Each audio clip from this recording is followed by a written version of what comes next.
Item ಯಾವುದೇ ಇರಲಿ try ಮಾಡಿ ಆಚಿ ಚಿಕನ್ ಮಸಾಲಾ. ಆಚಿ ಚಿಕನ್ ಮಸಾಲಾ. ಸರ್, ಇಂಥ ಪರಿಸ್ಥಿತಿಗಳನ್ನ ನೋಡ್ಕೊಂಡೆ ಈಗ ಕಾಕ್ರೋಚ್ ಜನತಾ ಪಾರ್ಟಿ ಅನ್ನೋದೊಂದು ಉಟ್ಕೊಂಡಿದೆ. ಅದರಲ್ಲಿ ಫಾಲೋವರ್ಸ್ ಎಲ್ಲ ಈಗಿನ ಯೂತ್ಸ್ ಅಂತ ಹೇಳ. ಅದೇ ಜನ್ ಝಿ ಅಂಥೇಳಿ ಏನಿದೆ,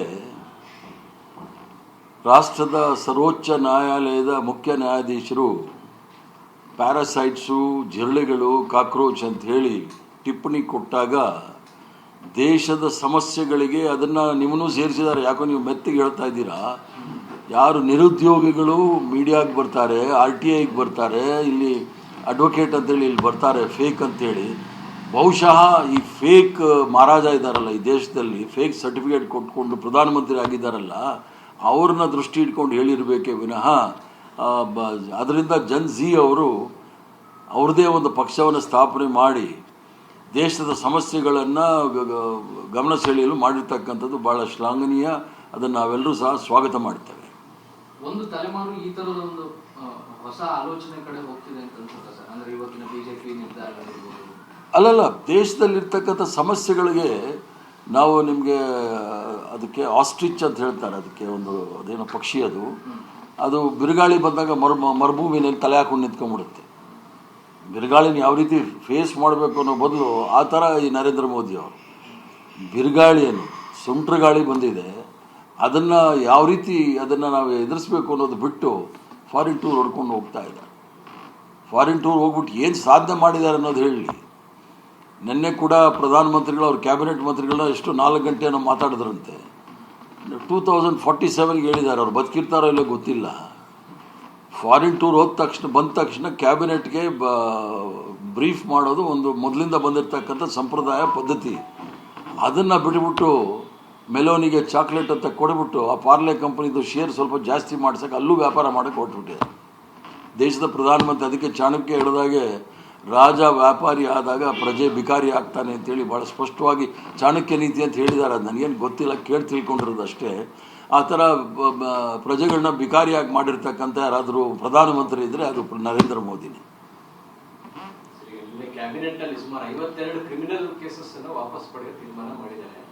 ಅದರಲ್ಲಿ ಬಹಳ ಪ್ರಮುಖವಾಗಿ ಆಳಂದ ಕೇಸು, ಈ ದರ್ಗಾದ ವಿಚಾರಕ್ಕೆ ಸಂಬಂಧಪಟ್ಟ ಹಾಗೆ ಪೊಲೀಸರ ಮೇಲೆ ಹಲ್ಲೆ ಮಾಡಿದ್ದು, ಕಾರ್ ಸರ್ಕಾರಿ ಆಸ್ತಿ ನಷ್ಟ ಮಾಡಿದ್ದು, ದೊಣ್ಣೆ ಇಟ್ಕೊಂಡು ಹೊಡೆಯಕ್ಕೆ ಬಂದಿದ್ದು ರಿಕವರಿ ಮಾಡಿದ್ದಾರೆ, ತಲ್ವಾರ್ಗಳನ್ನ ಇಟ್ಕೊಂಡಿದ್ದು, ಈ ಕೇಸಸ್ ಅನ್ನು ವಾಪಸ್ ಪಡಿಬೇಕಾಗಿತ್ತ ಅನ್ನೋ ಪ್ರಶ್ನೆ. ಈಗ ಪ್ರಶ್ನೆ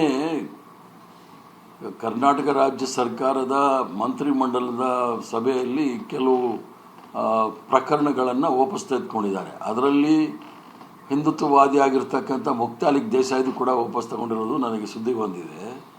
ಮುಕ್ತಾಲಿಕ್ ದೇಸಾಯಿ ಅವರು ಮಾಡೋದು ಪ್ರಚೋದನಕಾರಿ ಭಾಷಣ, ದೊಣ್ಣೆ ಇಟ್ಕೊಂಡಿರ್ತಕ್ಕಂಥದ್ದು ಅವ್ರು ಸೆಲ್ಫ್ ಡಿಫೆನ್ಸ್ಗೆ ಇಟ್ಕೊಂಡಿರ್ತಾರೆ. ಆದ್ದರಿಂದ ಕೇಸ್ಗಳು ಯಾರೇ ಇದ್ರೂ ಅವ್ರ ಮೇಲೆ ಕಾನೂನು ಕ್ರಮ ಆಗೇ ಆಗುತ್ತೆ. ದೊಣ್ಣೆ ತಲವಾರು ಇಟ್ಕೊಂಡ್ರೇನೂ ಆಯಿತು, ಪ್ರಚೋದನಕಾರಿ ಭಾಷಣ ಮಾಡಿದ್ರೇನೂ ಆಯಿತು. ಆದ್ದರಿಂದ ಈ ಕರ್ನಾಟಕ ರಾಜ್ಯ 3 ವರ್ಷದಲ್ಲಿ ಸರ್ವ ಜನಾಂಗದ ಶಾಂತಿಯ ತೋಟ ಅಂಥೇಳಿ ನೆಲೆಸಿದೆ. ನಾವೆಲ್ಲರೂ ಸಹ ಹೆಮ್ಮೆ ಬೀಳಬೇಕಾಗಿರ್ತಕ್ಕಂಥದ್ದು. ಒಂದೇ ರೀತಿಯ ಅಶಾಂತಿ ಆಗಲಿ, ಕೋಮು ಗಲಭೆಗಳಾಗಲಿ, ಪ್ರಚೋದನಕಾರಿ ಹೇಳಿಕೆಗಳಾಗಲಿ ಎಲ್ಲವೂ ಸಹ ನಿಯಂತ್ರಣ ಮಾಡಿರೋದಕ್ಕೆ ಸರ್ಕಾರ ಏನು ಮಾಡಿದೆಯೋ ಬಿಟ್ಟಿದೆಯೋ 3 ವರ್ಷದಲ್ಲಿ, ಇದಕ್ಕೆ ಮಾತ್ರ ನಾವು ಸಂಪೂರ್ಣವಾಗಿ 100ಕ್ಕೆ 100 ಅಂಕಗಳನ್ನ ಕೊಡಬೇಕಾಗತ್ತೆ.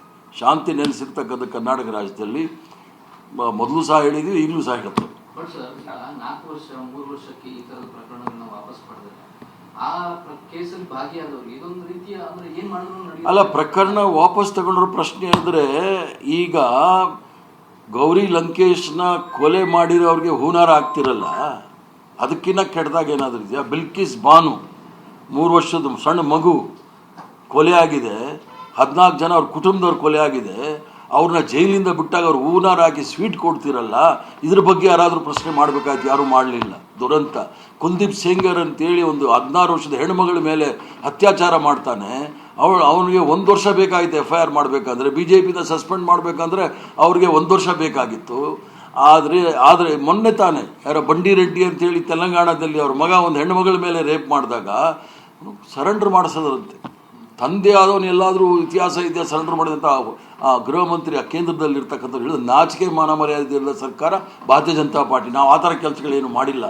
ಗಂಭೀರವಾದ ಆರೋಪಗಳ ಮೇಲೆ ನಾವು ಯಾವತ್ತೂ ಸಹ ಅದನ್ನು ಇದು ಮಾಡೋಕ್ಕೆ ಹೋಗಿಲ್ಲ. ಅದಕ್ಕೆ ನಾನು ಭಾಳಷ್ಟು ವಿವರಣೆಗಳನ್ನ ಕೊಡ್ಬೋದು. ಈಗ ಮೊನ್ನೆ ತಾನೇ ಮಹಾರಾಷ್ಟ್ರದಲ್ಲಿ ಗೌರಿ ಲಂಕೇಶ್ನ ಕೊಲೆ ಮಾಡಿದ ಒಬ್ಬ ನಗರಸಭಾ ಸದಸ್ಯರಿಗೆ BJPಯಿಂದ ಟಿಕೆಟ್ ಕೊಟ್ಟು ಬೆಂಬಲ ಕೊಟ್ಟು ಗೆಲ್ಲಿಸಿದಾರಲ್ಲ. ಇದಕ್ಕಿಂತ ಹೇಯ ಕೃತ್ಯಗಳನ್ನ ನಾವೇನಾದರೂ ಮಾಡಿದ್ದೀವ? ನಾವು 3 ವರ್ಷದಲ್ಲಿ ಎಲ್ರಿಗೂ ಸಹ ಒಂದು ಇದು ಕೊಟ್ಟಿದ್ವಿ, ಒಂದು ಅವಕಾಶಗಳನ್ನು ಕೊಟ್ಟಿದ್ವಿ, ಸುಧಾರಿಸ್ಕೊಳ್ಳಿ ಅಂತೇಳಿ. ಎಲ್ಲರೂ ಸಹ ಸುಧಾರಿಸ್ಕೊಂಡಿದ್ದಾರೆ, ಎಲ್ಲೂ ಸಹ ಗಲಭೆಗಳಿಲ್ಲ.